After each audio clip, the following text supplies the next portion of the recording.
স্বামীর সাথে ঝগড়া হয়, ভুলেও এই 3টি কাজ করবেন না।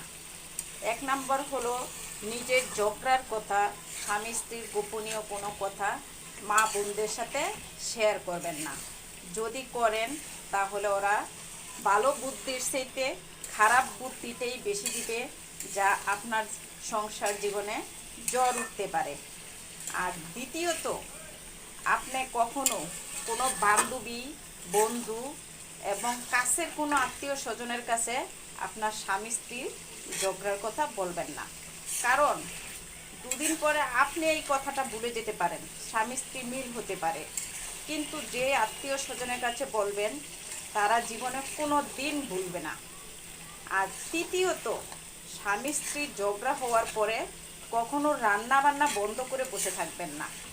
বরঞ্চ স্বামী যে খাবারটা খেতে বেশি পছন্দ করে সে খাবারটা রান্না করে স্বামীর সামনে দিবেন। তাহলে স্বামী বুঝতে পারবে আপনি তাকে কতটা ভালোবাসেন।